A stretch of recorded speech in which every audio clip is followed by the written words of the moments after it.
o professor Pedro Dourado de Rezende, professor de Ciência da Computação da UNB. Bom dia, professor Pedro. Bom dia, senador. É um prazer e uma honra estar aqui nessa mesa a convite de Vossa Excelência.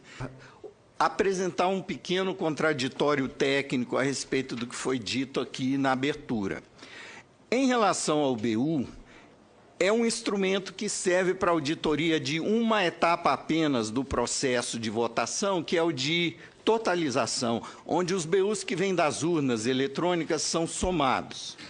O BU impresso pela urna pode fazer a verificação de que a totalização está correta, mas ele tem absolutamente nenhum efeito para verificar se o software está contabilizando os votos que foram praticados naquela urna corretamente.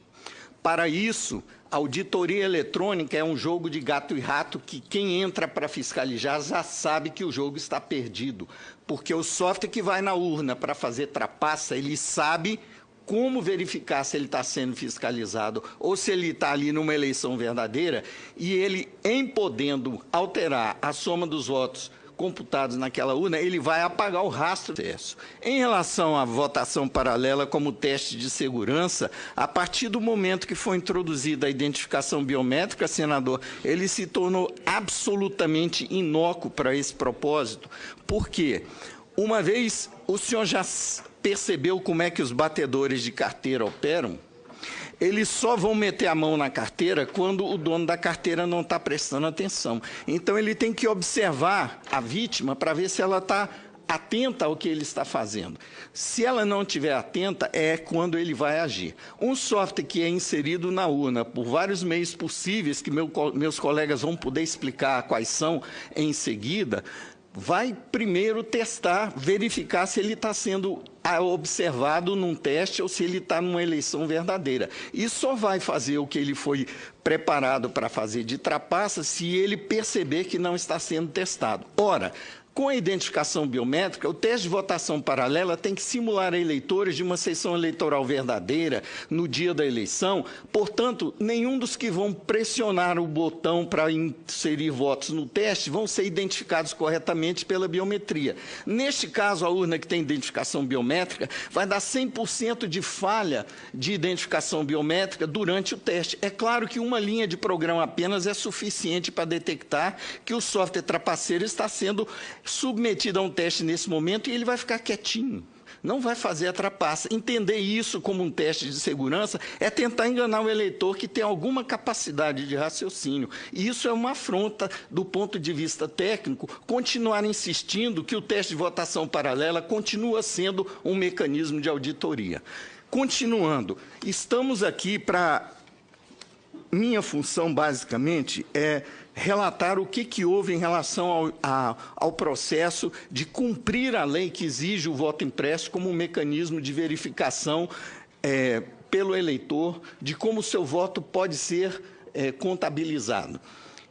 A lei foi aprovada em 2015 e a primeira iniciativa da Justiça Eleitoral para cumprir a lei, a partir daí, foi um contrato sem licitação para uma entidade sem fins lucrativos, chamada Flextronics, fazer um modelo de votação eletrônica com voto impresso.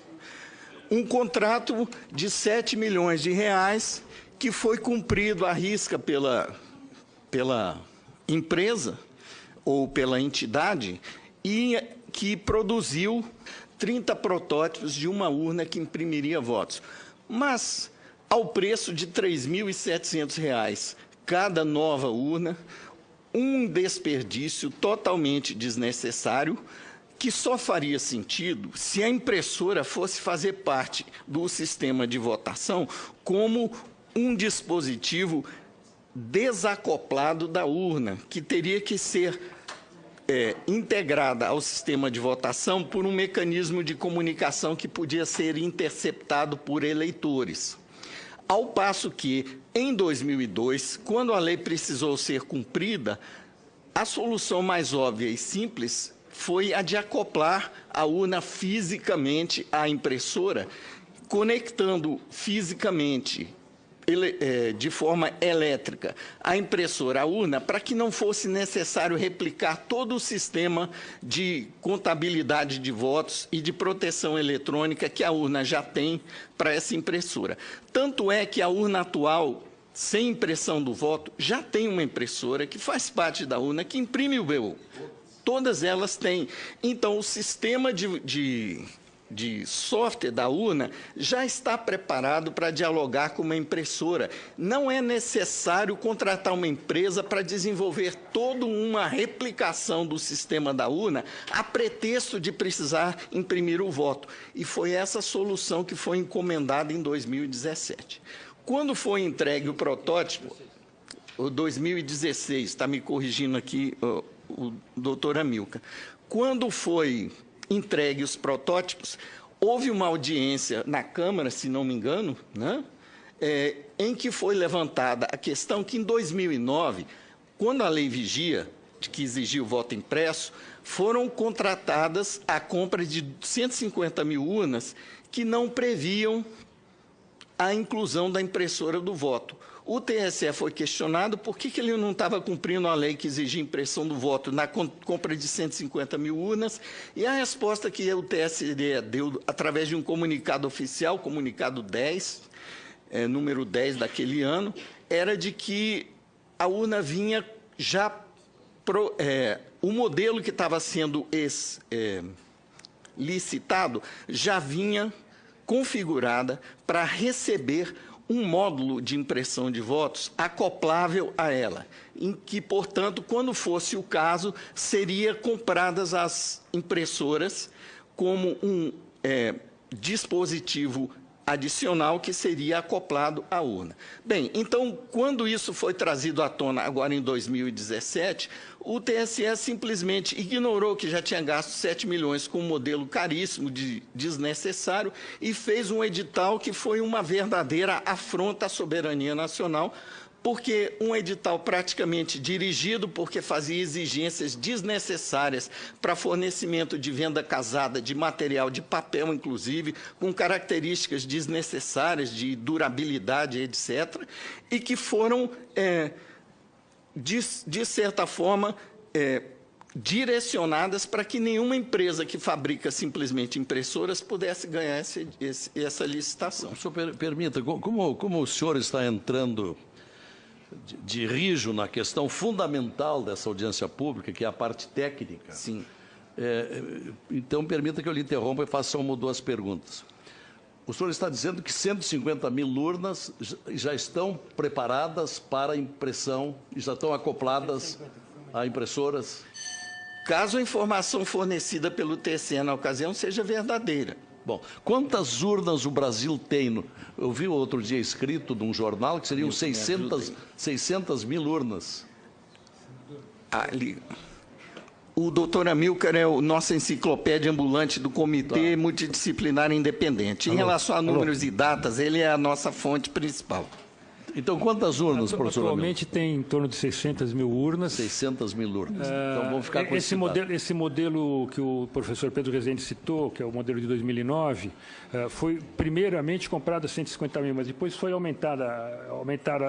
complementar a Essas estão prontas para... Estão prontas, tem mais de 400 mil dessas urnas. Quantas? Mais de 400 mil. Olha, para mim, pelo menos, o senhor está dizendo uma novidade.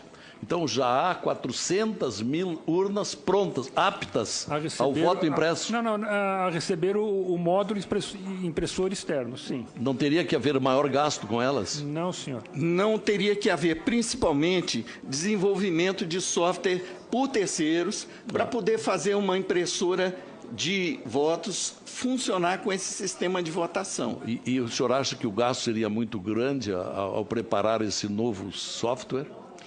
Olha, em 2002, quem preparou o software foi a própria informática do TSE. Eles só compraram impressoras, porque o software que já estava na urna já tinha toda a lógica a infraestrutura necessária para dialogar com uma impressora, que é a impressora que sempre esteve na urna para imprimir BU.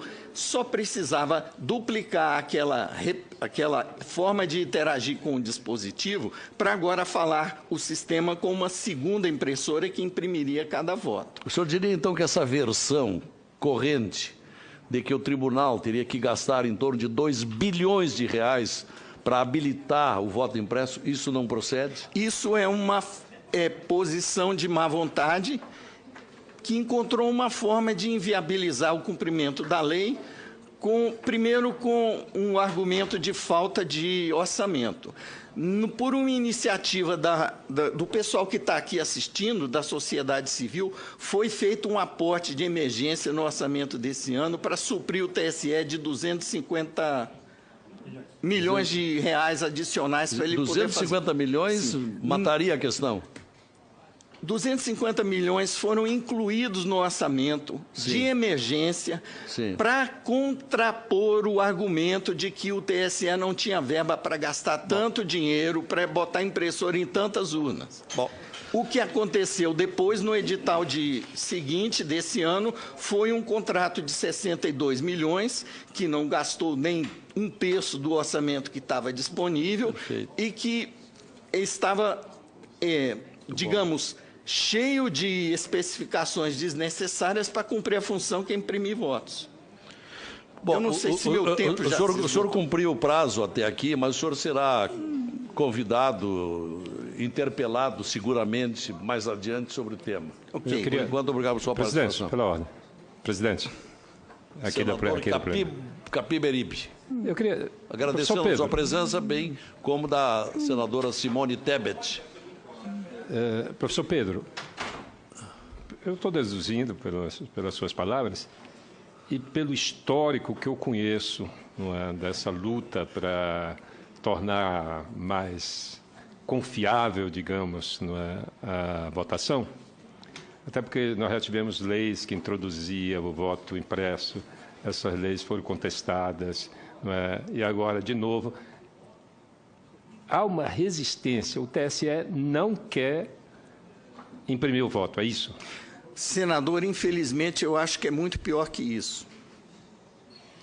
Porque o edital que foi feito, a pretexto de cumprir a lei, que terceirizou praticamente tudo, basicamente abriu o cofre de segurança do sistema eleitoral brasileiro, em troca de um simples termo de sigilo, para que uma empresa estrangeira que ganhou a licitação pudesse conhecer todo o nosso sistema, inclusive o material criptográfico, que é, digamos, o alicerce do mecanismo de proteção que a Justiça Eleitoral alega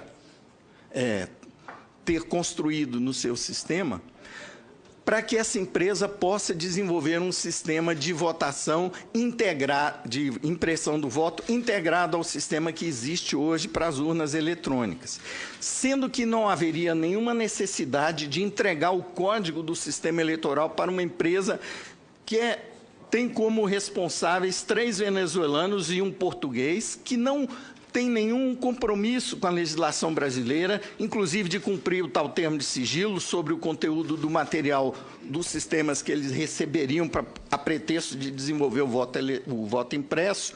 Isso, o que está no edital de licitação para implementar o voto impresso esse ano, a meu ver, é um ato de traição à soberania nacional. E esse edital não foi contestado por ninguém? Esse edital foi contestado pelo CEMIND em 7 petições, cujas cópias estão na minha mão. O senhor pode ler os termos da contestação? É longo? Não. Então o senhor pode ler agora. 5 linhas. Maria Aparecida Rocha Cortiz, advogada, OAB São Paulo, e Pedro Antônio Dourado de Rezende, professor de Ciência da Computação da UNB, membros do Comitê Multidisciplinar Independente, ente da sociedade civil, vem à presença do egrégio Tribunal de Contas da União apresentar representação em face do Tribunal Superior Eleitoral para anulação da licitação 106/2017, apuração de responsabilidades e demais providências para ressarcimento ao erário público de eventuais prejuízos gerados conforme abaixo articulado. E o parágrafo que cita o comentário que eu fiz em resposta ao senador Capiberibe é o seguinte: violação e risco à segurança e soberania nacional.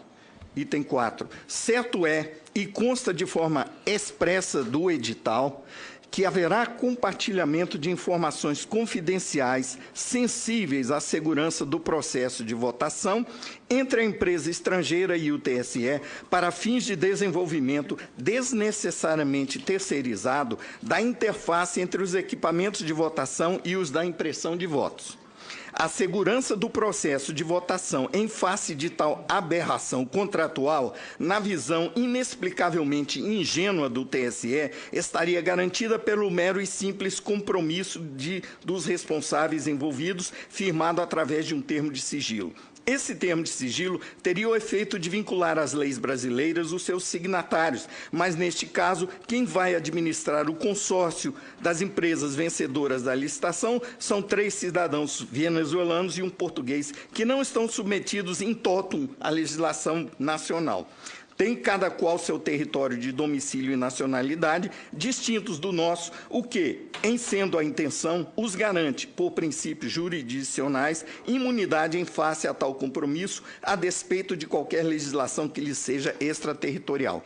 Assim, agindo na ilegalidade, o TSE coloca em risco a soberania nacional ao compartilhar com tais entes estrangeiros informações confidenciais do sistema de votação usado em eleições oficiais no Brasil, inclusive material criptográfico que pode ser utilizado para simular a origem autêntica de programas que compõem tal sistema. Faço uma interrupção aqui, senador, para comentar que esse material criptográfico teve o acesso negado aos especialistas que estiveram no TSE para desenvolver os testes de segurança, como o professor Diego vai atestar na fala dele em seguida. Com esse material criptográfico, programas stealth, camuflados, capazes de, nas 95% das sessões para as quais não está prevista a impressão do voto, fraudar percentualmente as votações de forma indetectável sob as regras atuais para fiscalização externa, inclusive, como eu comentei, em relação à votação paralela, os quais poderiam ser antecipadamente confeccionados e plantados à sorrelfa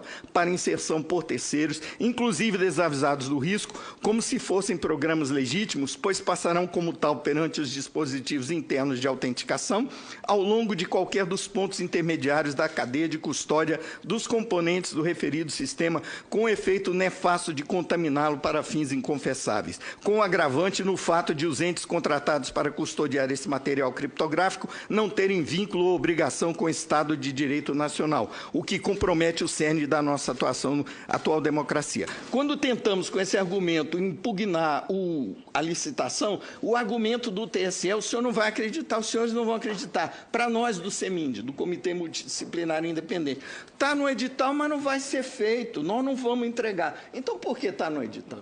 Perfeito. Obrigado, professor. Doutor Pedro de Rezende, peço que o senhor nos consiga uma cópia dessa peça. Doutor